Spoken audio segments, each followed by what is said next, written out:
Сәлеметсіздер ме, құрметті оқырмандарым. Айнұр Мақсұтқызының Кесір келін атты әңгімесін тыңдай отырыңыздар. Не деп тұрсың сен? Өзім білем әпке, менің шешіміме сіз қарсы тұра алмайсыз.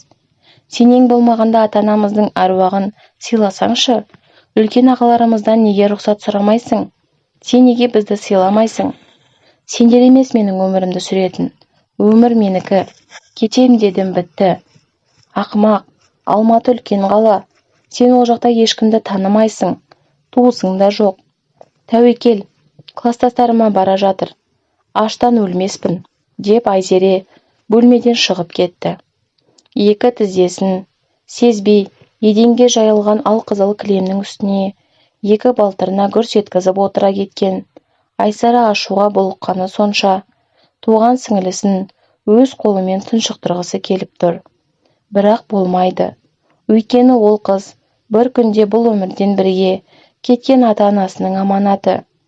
Көптен күткен кенже қыздары дүниеге келгенде Кемелжановтар әулеті 40 күн тойын, 30 күн ойынын өткізді.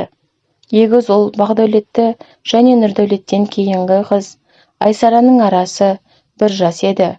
Одан кейін марқұм аналары 15 жыл құрсақ көтере алмай жүрді. Бармаған дәрігері, көрінбеген көріпкелі, қонбаған киелі жері қалмады. Жылдар бойы емделіп, ақырында осы шеуіне қанағат деп қолды бір сілтегенде аяқ астынан Айзере дүниеге келді. Қуанғандары сонша, жаңа үйленген жас жұбайлардай Айзерені бесік арбаға салып, қол ұстасып күнде кешкісін серуенге шығатын. Тура тұңғыш бөпелерін сүйген жас жұбайлар дерсің. Сол күндерді Айсараға қазір сағынып, еске алады. Ата-анасы өмірден озғанда Айзере небәрі 8 жаста еді. Ағалары мен тәтесі жылатпай өсірді.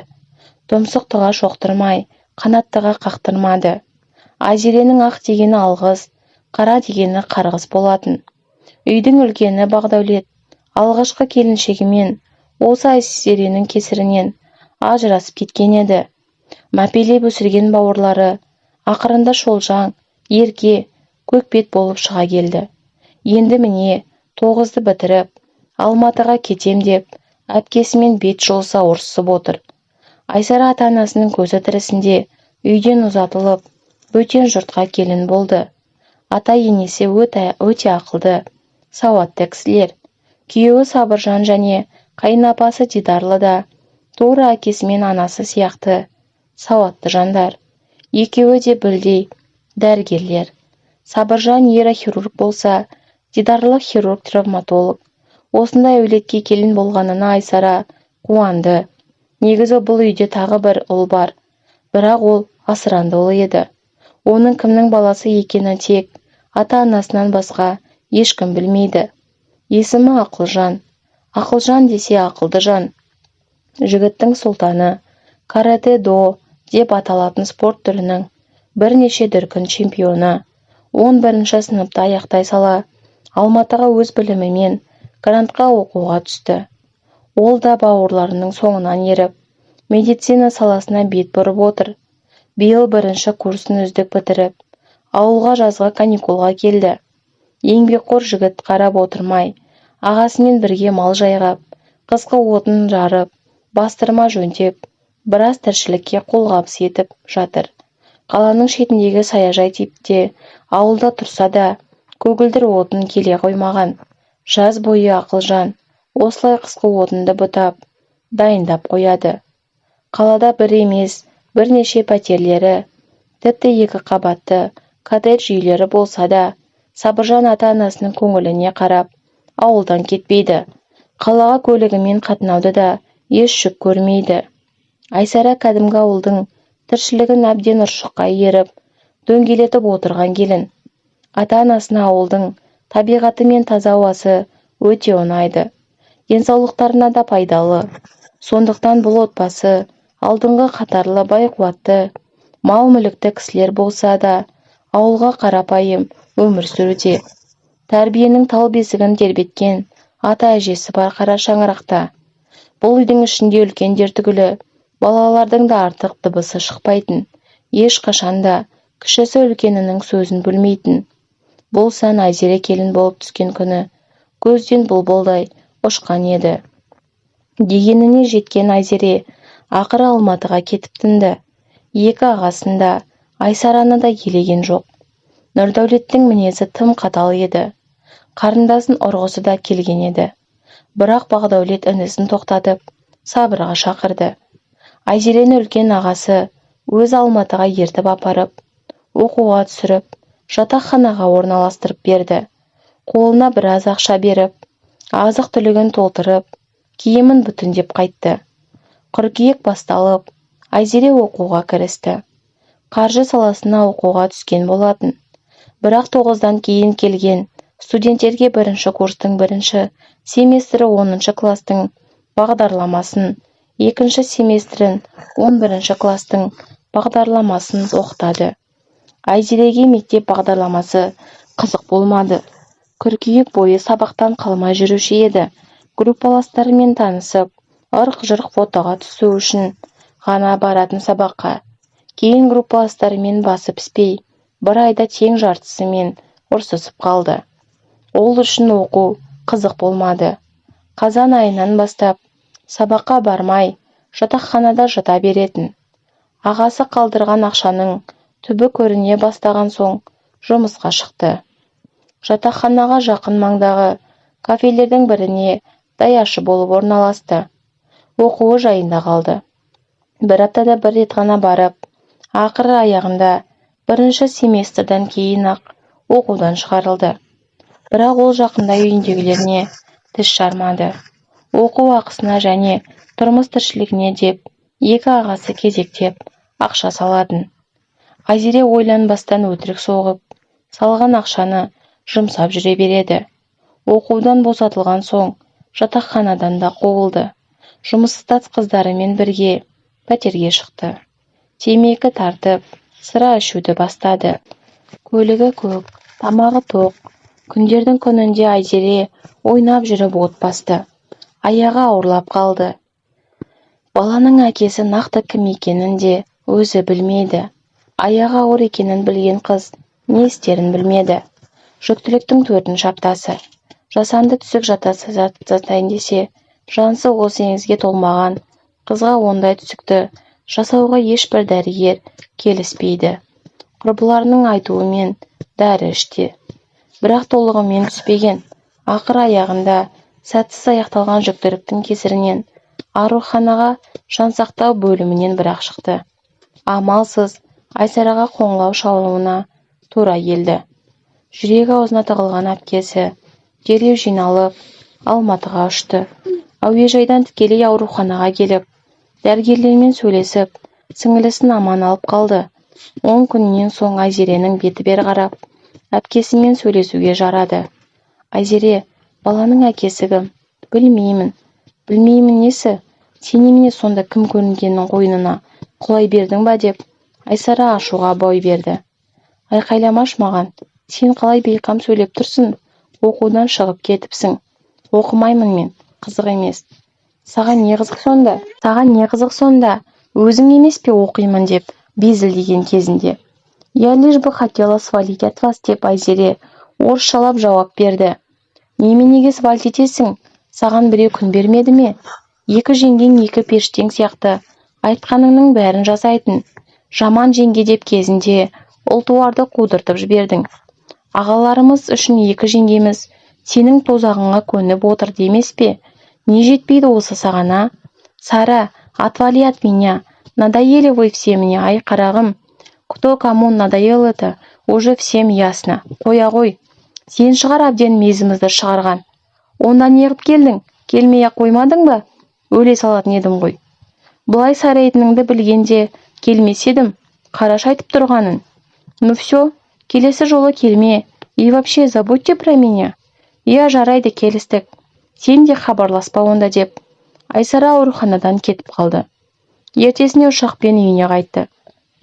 Жол бойы ағыл-тегіл жылап, ата-анасынан кешірім сұрап келеді. Аманат еткен қыздың осылай тәрбиесі болып өсуіне өздерін кінәлап келе жатыр. Дұрыс тәрбие бере алмадық, мама. Есіміңді қорлаттық папа. Кешіріңдерші мені, кешіріңіздерші бізді. Мен енді қыздарыңа бармаймын, мүлдем араласпаймын. Бекіре балықтың басы тасқа соқпай қайтпайды деген бар еді. Бәлкім бір өзі тұрып, түсінер бауырдың қадірін деп, іштей ата-анасымен сөйлесіп келеді. Елге жеткен соң ағаларына бәрін айтты. Нұрдәулет Алматыға барып, шалшынан жұлса да қайтып әкелгісі келді. Бірақ таппады. Айсара берген мекен-жайдан көшіп кеткен. Қазіргі мекен-жайы беймәлім. Жігіт ағасы салы суға кетіп, қайта оралды. Дәл сол кейпінде сіңлісінен ашуға бой алдырып, қалдырып кеткені үшін өзін жегідей жеп, Айсара тағы қиналды. Уақыт өте берді. Араға бір апта салып, Айзере жеңгесіне ақша сұрап, хабарласыпты. Бірақ мекен-жайын айтпаған. Ағалары қанша ауылға қайтуын өтінсе де, қыз келіспеді. Қателігін мойындап, кінәсін түсінгенін айтумен болды. Жаздың алғашқы айлары еді. Жаз бойы лаждап, жұмыс жасап, күзде қайта оқуға тапсыратынын және осы жолы шынымен оқитынын айтып, ақталды. Ағалары тағы бір мүмкіндік берді. Сенді. Жеңгелері кезектесіп қайынсіңлілеріне барып тұрушы еді. Жасап жатқан жұмысын көріп, қасындағы құрбыларымен танысып, білісті. Айзере осы жолы өтірік алдамағанға еді. Расында, ірі супермаркетте кассир болып жұмысқа тұрып, жақсы қыздармен араласа бастаған болатын. Ағалары қарындастарына риясы сеніп, көңілдері енді ғана орныққандай болды. Қыркүйекте Айзере тағы оқуға түсті. Әжептәуір оқып жүрді. Бірақ бұл түскен ортасы дұрыс болмады. Айзере тағы да баяғы әдетіне басты. Түн баласы ұйқы жоқ. Таңға дейін қыдыру, клуб, дискотека, шылым, кальян, сыра, арақ. Жаңа достары оны басқа да жаңа достарға әуес қылды. Өзі де кетәрі адам емес еді баяғыдан. Студенттер оқуға түскен соң болатын, посвящение студенті деп аталатын отырыс болды.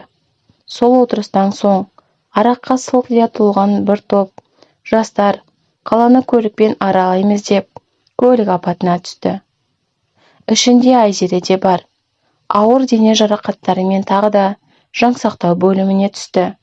Дәл сол кезде Ақылжан әлгі ауруханада тәжірибеден өтіп жүрген еді. Құдашасын бірден таныды. Ешкімге айтпай, өз қолынан келген көмегін аямай, жеңгесінің сіңілісі ретінде құрметтеп, баптады. Әттең-ай, одан да кездеспегені жақсы еді. Айзеренің толық ем алуына Ақылжан ықпал етті. Ақшалайда, дәрі-дәрмекте де көмектесті. Кейін Айзере ауруханадан шыққанда Ақылжанды алғысы ретінде кафеге кешкі асқа шақырды. Екеуі тамақтанып болған соң Ақылжан қызды үйіне дейін шығарып салды. Сол кездесуден соң екеуі дос ретінде жиі кездесіп тұрушы еді. Ақырында достықтары махаббатқа ұласты. Ақылжан Айзерені шын сүйді. Ал Айзере махаббат емес, қатал есеп еді. Тұзақ деген бергі жағы шынтуайында тозаққа түсті десе артық емес. Әккі қыз Ақылжанға дейінде біраз еркекке етек аштырған. Сондықтан ер азаматы қалай байқаудың әдіс тәсілін беске біледі. Осылайша аяғы ауырлап 4 айлық болғанда Ақылжанға бірақ айтты. Жігіт қуанарын, жыларын білмей таңданып тұрып қалды. Әпенді қыз өтірік жылап, енді ғана білгенін айтып, етегін жасқа толтырып отыр. Ақылжан оны сабырға шақырып әлек. Үйіндегілерге бұл хабарды айтуға асықты. Таң атысымен Айсара сиыр сауға шығып кетеді. 1 сағаттан соң үйге кірсе енесі ауызғы бөлмеде отыр. Айсара шошып кетті. Әшейінде ерте тұрмайтын енесінің бір жері ауырып отыр екен деп ойлап, бәйек болды. Анашым, бәрі жақсы ма? бір жеріңіз ауырып, мазаңыз қашты ма? Жоқ құлыным, таңды зорға атырдым деп енесі күлімдеді. Анашым-ау, айтсаңызшы, қолым тіршілікте болса да, құлағым сізде ғой. Тасташы бәрін, келші отыршы қасыма. Саған айтар, жақсы жаңалығым бар. Ал келдім деп енесінің қасына жайғасты. Айсара айналайын, сен бірінші мені мұқият тыңдап ал. Ашуға бой беріп, сабырсызданба.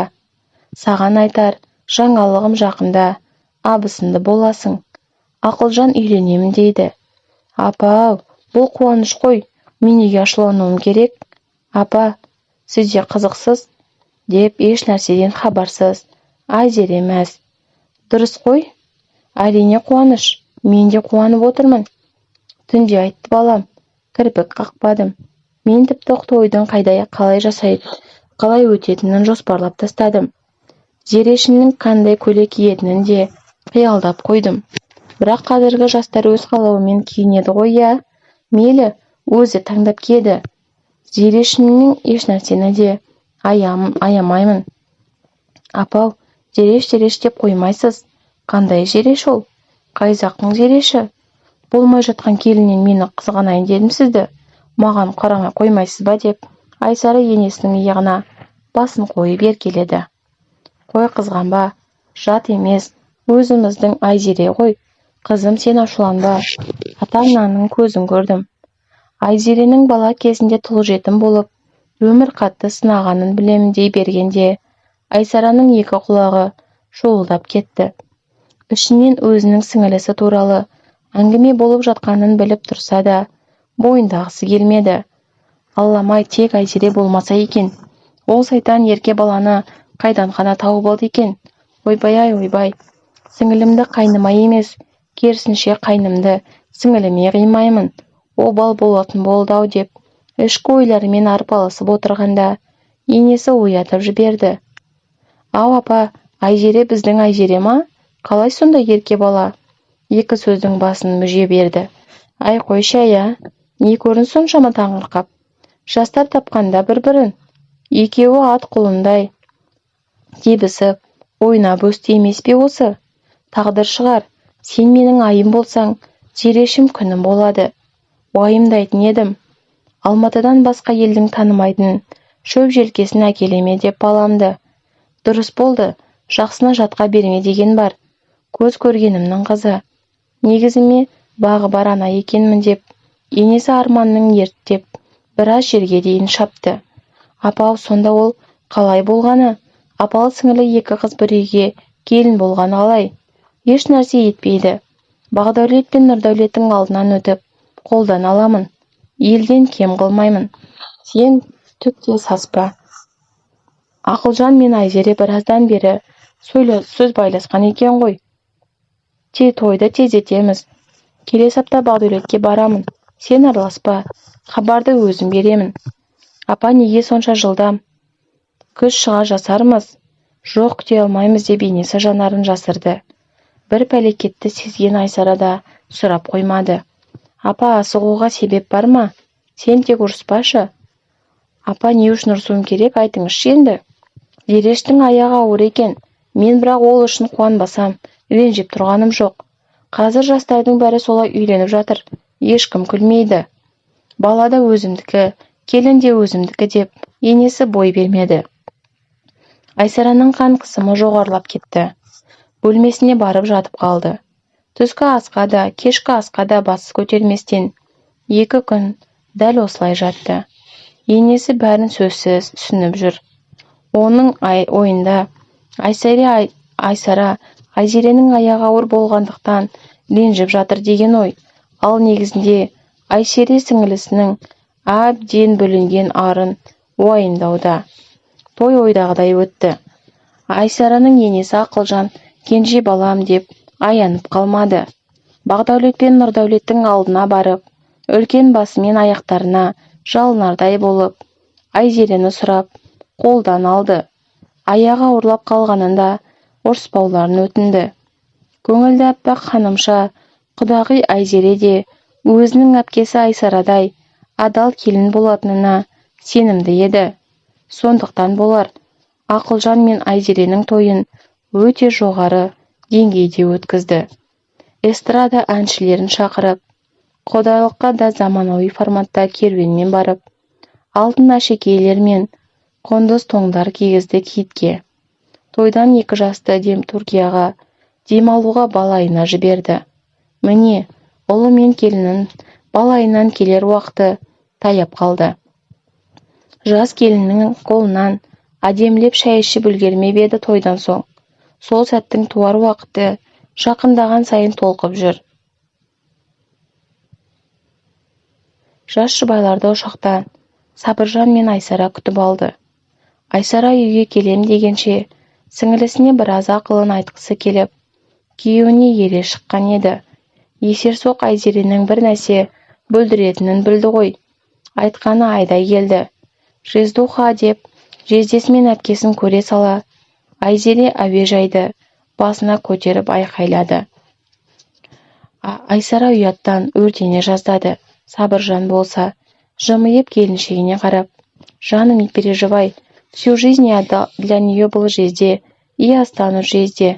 Сәлем салу анау-мынау керек емес маған» деп, орысша тәрбиеленген Сабыржан келіншегінің жүзінен қарап, тілсіз сұрағына жауап берді. Ақылжанның бұрын ентелей жүгіріп келіп жездесі мен әпкесінің бетінен сүйіп, жас қыздай секеңдеп жүр. Айсара көлікке отырған соң, сіңілісінің құлағына сыбырлап, біраз ақылын айтты. Ең болмағанда 1 ай шыдауын өтінді. 1 айдан соң екеуің Алматыға кету керек. Үйге жеткен соң, әпкесінің айтқанын істеп, бәріне сәлем салып, амандасып жатыр. Оламарын тағып, тіршілікті де Айсарамен жағаласа жасап жатыр. Айсара іштей сіңілісінің бұл қылығы алысқа апармайтынын біліп жүр.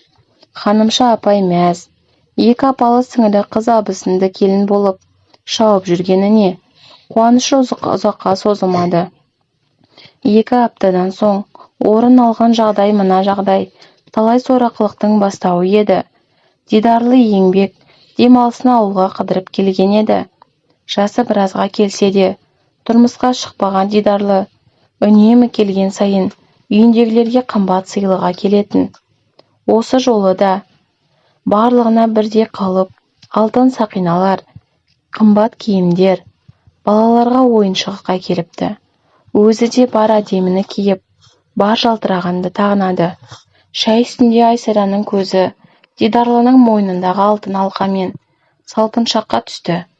Сол түні ақ үйтіп-бүйтіп, Дидарлының кірген шыққанын аңдып жүріп, қолды қылды.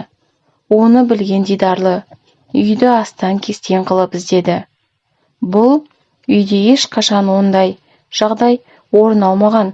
Ұрлық түгілі бір зат орнынан қозғалмайды, егер де ол жеке дүние болса. Айсара іштей бәленің қайдан келгенін сезіп жүр. Дереу Айзереге жетіп келіп, жаныңның барында орнына қой алған затыңды деп жағадан алды. Не де айтып тұрсыз әпке?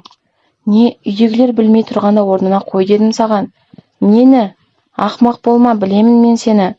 Сіз мені ұрлады деп ойлайсыз ба сонда? Ойлап тұрған жоқпын, біліп тұрмын. Сен мені ақмақ қылма. Баяғы әдетіңе басыпсың ғой қайтадан. Маған неге сенбейсіздер? Мен емес алған, мен емес те жылап, бар даусымен айқайлап, ішін ұстап отыра кетті. Тура кинодағы сайқалдардың тіршілігін жасап, бұл дауысты естіген енісі жетіп келді. Бұл не шу? Айсара, не болды? Апа, еш нәрсе емес. Ауырып қаласыз. Мен өзім сөйлесем. Кіммен, не жөнінде? Айзереге не болды? Түсіндірсеңші жөндеп деп енесі атын атаған соң Айзере одан сайын аңырай түсті. Апау, әпкем жоғалған алтындарды сен алдың деп менен көріп жатыр. Соған уайымдаймын деп ішім тырысып қалды. Айсара, сен неге зәрештен көріп тұрсың? Оның не сенің? Туған бауырың емес пе? Апырай, не болып кетті өзі деп сөйле жүріп жәрдем шақырды. Айзере одан әрі ырбаңдап отыр. Бұл картинаның бәрі көре тұра тілін тістеп Айсара ашуға булығып барады. Айтайын десе туған сіңілісінің абыройы, айтпайын десе енесі түсінбей, апалы сіңілі бірін-бірінің шашын жұлып жатыр дегендей көз қараспен қарағаны өңбейінен өтіп барады. Жедел жәрдем келіп, Айзерені тексеріп, алып кететін болып шешті. Айзере өтірік істеп тұрса да, соңынан еріп кете барды. Дидарлы келінінің соңынан кетті. Айсара тіпті мойнын бұрып та қарамастан үйдің жұмыстарын жасап жүре берді. Араға 2 уақыт салып, Дидарлы анасына хабарласып, Айзеренің тәуір киімдерін алып, ауруханаға келуін өтінді. Ойында дым жоқ ханымша, келінінің шифонерінен киімдерін алып жатқанда, арасынан әлгі жоғалған алтынды көріп, көзі ұясынан шығып кете жаздайды. Дереу қан қысымы көтеріліп, Айсараны шақырды. Айсара мынаны қара деп қолындағы алтынды көрсетті. Қап бәлем білдім ғой мен деп, Айсараның көзінен жасы ытқып кетті. Айсара бұл қалай болғаны сонда? Апа, мен жайдан жай ұрыспадым сіңіліме. Бала кезінен осындай әдеті бар. Алтын көрсе, өз-өзін ұстай алмайды. Білмеймін неге екенін. Апа кешіріңізші деп, сіңілісін ақтап артық ауыз сөз айтпады. Апырай, бір биеден ала да туады, құла да туады деген рас екен-ау деп, таң қалып қалды. Апа, дидарлап кеме айтамыз десеңіз, өзіңіз біліңіз, мен бірақ араласпаймын. Әйтпесе ол менен көруі мүмкін. Мен көрмегендей болайыншы деп, Айзара сол бәлеге жолағысы келмеді. Жарайды қарғамау, осының бәрін таршылық көріп өскендікі ғой.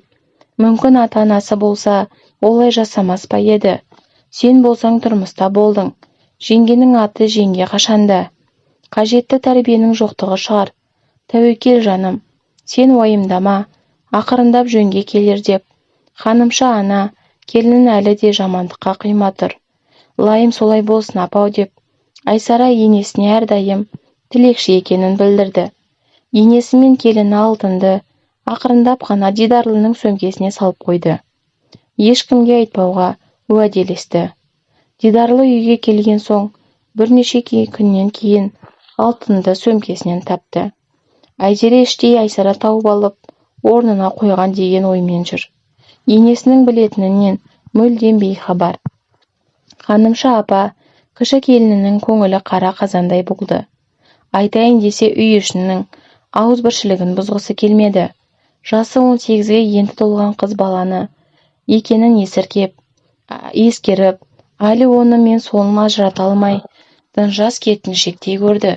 Негізінде 15 жасында Алматыға келіп, небәрі 2-3 жылда біраз тіршілік тындырып тастаған адам ол. Ханымша апаның соңғы кезде келінді болдым деп бақтан бал болжанған жүзін, торлаған мұңды Айсара байқап жүр. Себебін де түсініп жүр. Бірақ өз қолын өзі қалай кессін? Әгәрәки бұл келін сіңілісі болмағанда, 2 аяғын бір етікке сыйғызар еді. Енесі екеуі шыдап бақты. Тамыз айында Ақылжан мен Айзере Алматыға кетті. Оқулары басталып, екеуі де сабаққа кірісіп кетті. Айзере 6 айдан 7 айға қараған кезі, 2 айдай оқыса академиялық демалысқа шығады. Екеуі пәтер жалдап тұрып жатты.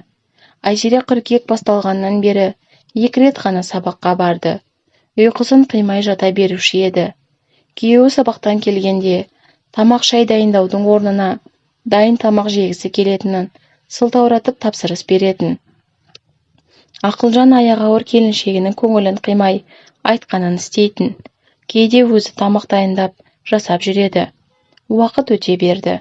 Босануатын уақыты жақындағанда ханымша келіннің ауылға келгенін қалады.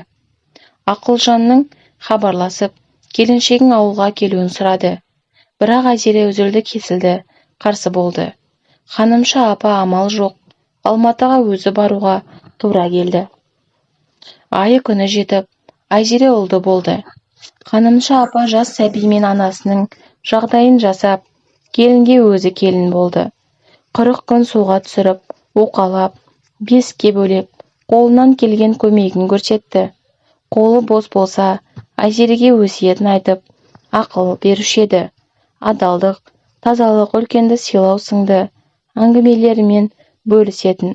Оны тыңдап жатқан келін жоқ.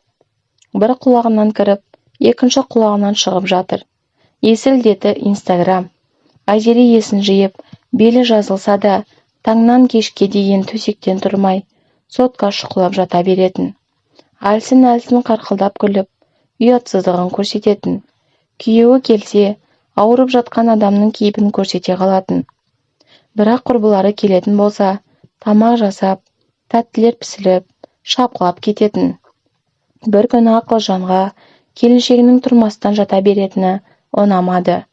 Сабақтан келген соң алдынан жүгіріп шығып, ас бөлмеге кіріп, дастархан жайып жатқан анасын тоқтатып, дауыстап келіншегін шақырды. Айзере, Айзере, не болды деп бөлмеден Айзеренің даусы баж ете қалды. Бері кел. Не айта берсей, бала емізіп жатырмын. Бері кел деймін саған. Не боп қалды деп бөлмесінен сүйретіле шашы қобырайып, халатының көкірек тұсын қолымен көлегейлеп, келіншегі шықты. Шай қой деп көзімен газ плитаны көрсетіп, бұйыра сөйледі. Жайма деп Айзере аң-таң. Үйленгелі күйеуінің дауыс көтергенін көрмеген, ондайда не істеу керек екенін де білмейді. Тұрған жерінде бедірейіп тұра берді.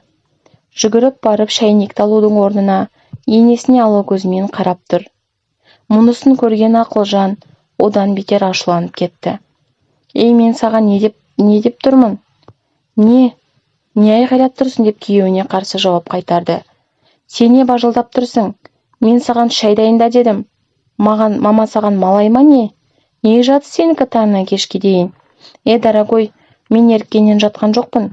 Кеше ғана туған жоқпын ба? 2 ай өтті уже. Сенде бәрі жақсы. Немене бір шай тамақ әзірлеу қиын ба? Я, қиын. Ана тогда тут для чего? Менің миымды аштып, ана мынау деп қырта бергенше шай тамақ дайындамай ма не? Ондай болса пусть валит ауылға дей бергенде Ақылжан келіншегінің бетінен шапалақпен салып жіберді. Есіңді жи, сені айтып тұрған адам менің анам. Тіліңді тартып сөйле. Анаң ба сенің? Аға, анаң сенің. Ты подкидыш. Она тебе не мать и ничего не ее защищать деп тілін тартар емес. Ақылжан тағы бір-екі жұдырық жіберді. Ханымша апа келінін қорғап әлекке түсті. Қолшы балам, мен үшін қойшы. Қол көтермеш, ол әйел адам ғой. Естімеген елде көп деген менің ұлдарым, әйелге қол көтеру деген сұмдық қой, деп енесі безілдеп жатыр. Бәрін бүлдіріп алып, енді несіне өтірік ортаға түсіп тұрсыз? Кетіңіз ауылға, сіздің кесіріңізден осының бәрі деп ойбайлап жылап жатыр. Ақылжан анасының сөзінен асып кете алмай, қабырғаны жұдырықтап, үйден шығып кетті. Айзере енесін итермелей ысырып тастап, бөлмесіне кіріп кетті. Баласын алып, бір сөмке киімдерін жинап, артынша үйден шығып кетті. Енесі қанша жалынса да, артына қайырылып та қарамады. Амалы құрыған ханымша Айсараға хабарласуынан басқа амал қалмады. Барлық мән-жайды түсіндірді. Келіні емес қызындай болған Айсара енесінің дірілдеген даусынан жүрегі шымылдап қоя берді. Ол бәрін түсінді. Тура ертесіне ұшақпен ұшып келіп, сіңілісін тауып үйіне әкелді. Енесін ауылға алып қайтпақшы еді. Бірақ Ақылжанның көңіліне қарап, анасы тағы шамалы уақыт Алматыда қалды. 2 айдай уақыт өтті. Айзере енесіне қарап сөйлемейді. Ақылжан күндіз сабақта кезде енесін тамақ дайындап кір жуып қояды. Ал күйеуі үйге келгенде барлық тіршілікті өзі жасағандай, дайын тамақты дастарханға әкеліп қояды. Болған соң әзер дегенде 3 кесе мен 3 қасықты тарсылдатып жуып жатқаны көк толы келіннің. Ақылжан бірнеше рет ашуланса да, анасынан ұялып үндемейтін. 8 наурыздың қарсаңы Айзере 3 айдан енді асқан сәбиін енесіне қалдырып, құрбыларымен кешкі ас ішуге кетеді. Сол кеткеннен телефонын өшіріп тастап, түнгі 3-те үйге мас болып оралды. Омырау еметін сәби шырылдап жылап, қарны ашып мазасызданады. Жасанды сүтті ембей, жылап-жылап талықсып, ұйықтап кетеді. Үйге Айзере келгенде Ақылжан да, енесі де ояу. Есіктен кіре сала, келіншегінің мас екенін біліп, Ақылжан бір ауыз сөз айтпастан жағынан салып қалды. Осы жолы Ханымша апа араша түспеді.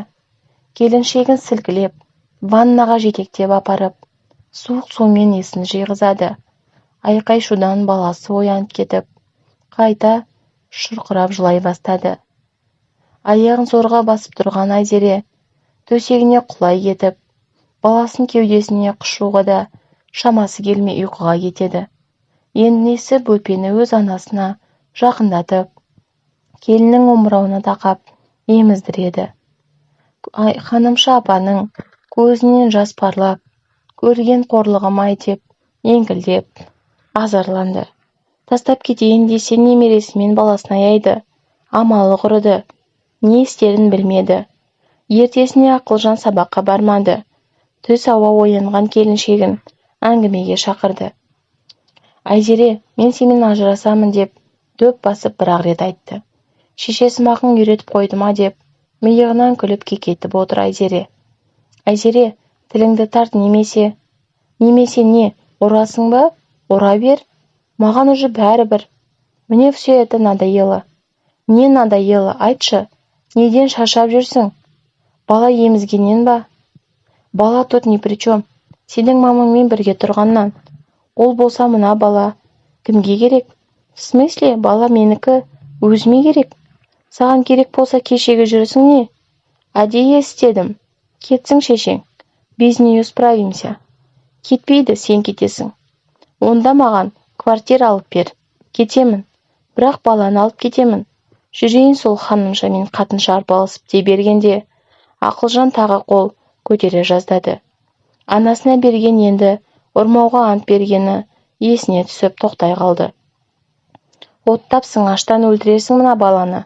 Сенің тіліңді түбінен кесіп итке лақтыру керек екен. Қайдан ғана саған тап болдым екен. Айсара жеңгемдей болама деп едім мен деп Ақылжан ақтер көктер болып түсіндіріп әлекке түсті. Оны тұста анасы араласты. Айналайындарым, мен үшін ұрыспаңдар. Менікі де дұрыс емес шығар. Жас жұбайлармен бірге тұрып. Ауылыма қайтайын. Сендер тату болсаңдар болды маған. Анашым олай демеңізші. Кетпейсіз ешқайда деп Ақылжан анасына жалынды. Бірақ анасының өз шешімін өзгертпейтін кісі екенін ұлы жақсы біледі. Ақыры ханымша ертесіне ауылға оралды. Екі жас өз беттерінше өмір сүре берді. Ақылжанның әбден көңілі суып кеткен. Бірақ бала үшін амалсыз келіншегімен тұруға мәжбүр. Бәлкім өзгерер деген үміті де алға сүйреп келеді. Анасы кеткен соң шынымен жағдайы қоса кетті.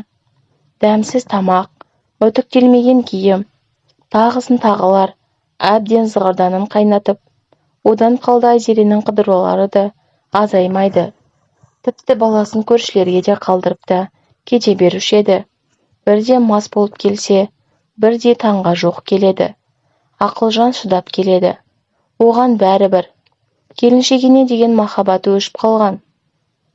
Бар махаббатын оларын арнаған. Ажырасайын десе ұлына кете қалады деген қорқыныш. Ұлы есін білгенше шыдап бағуға бел буған.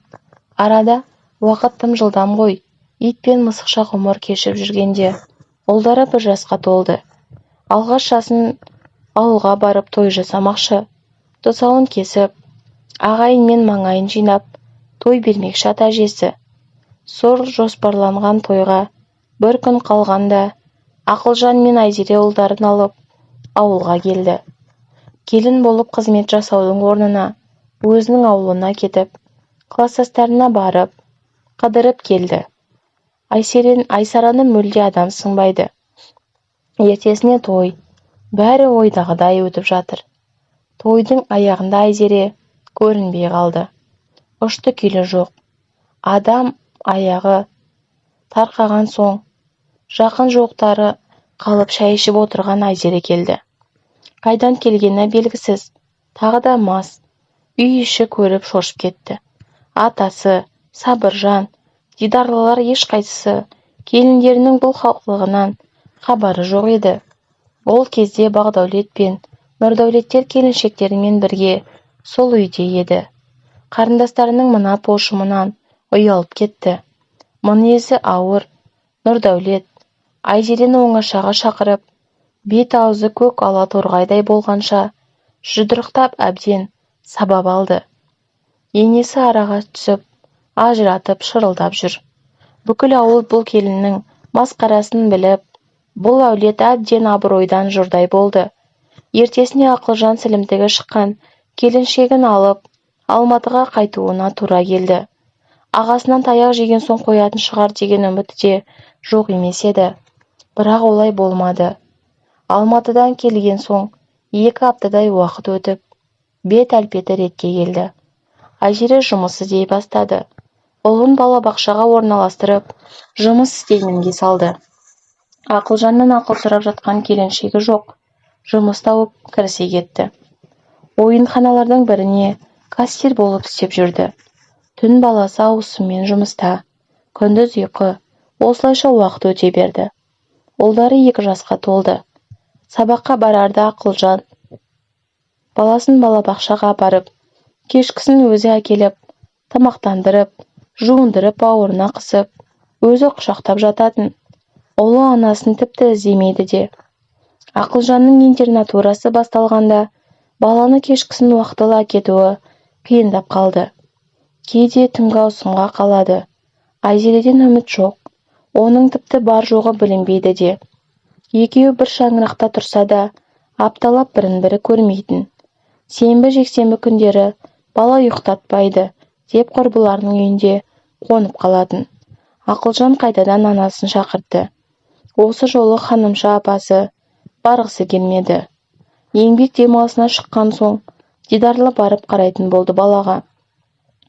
Бір күні Дидарлы аулада баланы тыпанда ойнатып жүрген болатын.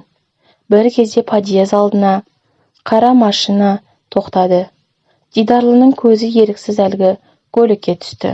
Сөйтсе, Айзере келіні рөлде отырған жігітпен сүйісіп отырғанын көріп, жүрегі аузына тығылды. Жалма-жан телефонын алып, фотоға түсіріп алды. Бұлыңғыр болса да анықтап қараған адамға көрінеді. Сол жағдайдан кейін Дидарлы келінін аңдуды бастады. Бұл көрініс бірнеше рет қайталанды. Таңертең келіп түнде кететінін бәрін видео-фото фиксация жасап жүрді. Іші бір бәлекетті сезетін. Сезімі алдамады. Көп ұзамай-ақ Айзере Ақылжанға кететінін айтты. Ақыл, ты меня прости. Ты был прав. Біз екеуміз мүлде жараспайды екенбіз. Да ты что, ты это только поняла? Давай разведемся. Давай, пожалуйста. Я сына заберу. Қайда заберешь? Есің дұрыс па сенің? Не істейсің баланы? Менімен тұрады бала. Содан соң сенбі-жексенбі күні кездесіп тұрасың. Алиментке жазамын. Сенің көксегенің ақша екен ғой. Мен енді пәтер жалдауым керек емес пе? Онда маған бір бөлмелі пәтер алып бер. Мені шантаждап тұрсың ба? Жарайды. Келісті, кете бер деп Ақылжан ашуланып дауысы өктемірек шықты. Айзере киімдерін жинап кете барды. Ақылжан басы қатып, әпкесімен ақылдасты. Дидарлы өте ақылды тұлға. Інісіне демеу беріп, сабырға шақырды. Аналық құқығынан айыратынын және ол үшін қолында барлық айғақ бар екенін де жасырмады. Ертесіне Ақылжан Айзереге телефон шалып, бір бөлмелі пәтер әперсе, баладан бас тартатынын қағаз жазып беруге келісімін алды. Бұл әңгімені Дидарлы телефонға жазып алды. Барлық айғақтарды алға тарта отырып, сотқа арызданып, Айзерені аналық құқығынан айырды. Бала да жоқ, бай да жоқ, пәтер де жоқ. Айзере сол кеткеннен мол кетті. Дидарлы Астанаға қайтатын уақыты жақындады. Ақылжан ұлын ауылға апаруды көздеп отырғанда, Дидарлы жұмысын Алматыға ауыстыратынын болып шешті. Аконтай, сен уайымдама. Мен сенімен боламын әрқашан. Жұмысымды Алматыға көшіремін. Екеуміз кезектесіп балаға қараймыз. Жоқ, тәте, мен қарсымын. Сіз өміріңізді бізге арнамаңыз. Сіздің де отбасыңыз болу керек. Тұрмысқа шығу керексіз. Балалы болу керексіз. Ботам-ау, сенде тұрғанда маған басқа ешкім керек емес. Тәте, олай болмайды ғой. Сіз де ана болу керексіз ғой. Ақылжан, мен деп сөйлер сөзін айта алмай, ұзақ кідірді. Мен анаңмын ғой ботам. Айту оңай емес. Бірнеше жыл бойы айта алмадым мен. Сен дұрыс түсінбей қалады екен деп. Мені кешірші, кешіре алсаң. Саған сыйламаған аналық махаббатымды балапаныма сыйлайыншы. Сенің адылыңдағы өтелмеген парызымды балапанымның алдында өтейінші деп. Ақылжанның ұлын кеудесіне қысып, жас еңкілдеп жылады. Тәте, сіз не деп кеттіңіз? Әзіліңіз бе? Әзілдеп тұрған адамға ұқсаймын ба? Мен өмірімде рахаттанып күлген адам емеспін, әзілдеспек түгілі. Бұл шыным, өмірімдегі ең маңызды шындығым. Тәте, бұл қалай болғаны сонда? Бота, қинама мені. Ертең айтып берермін. Ал әзірше ұйықтап демалып алшы. Ертең ауылдағылар келеді. Ет асамыз, салат жасаймыз.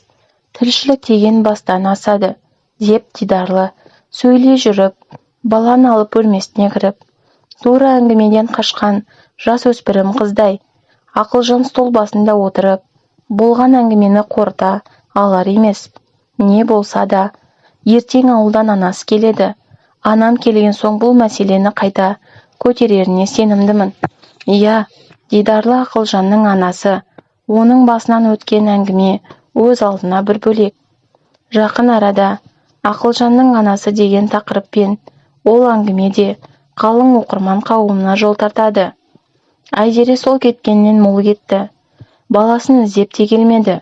Төркініне де бармаған. Ұзын құлақтан естуі бойынша әр жерде бір жұмыс жасап жүр екен.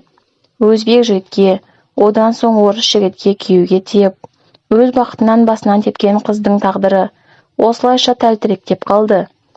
Ақылжанның бағы жанды. 2-3 жылдан соң ол облыстық ауруханаға дәрігер болып жұмысқа тұрды. Өзінің бөлімшесінде қызмет атқаратын медбикемен бас қосып, қазіргі таңда 2-ші баласын күтіп жүр. Дидарлы Ақылжанның балаларын бағып, қасында қалды. Осымен әңгіменің соңы. Маған қолдау білдіріп, тіркеліп кеттіңіздер.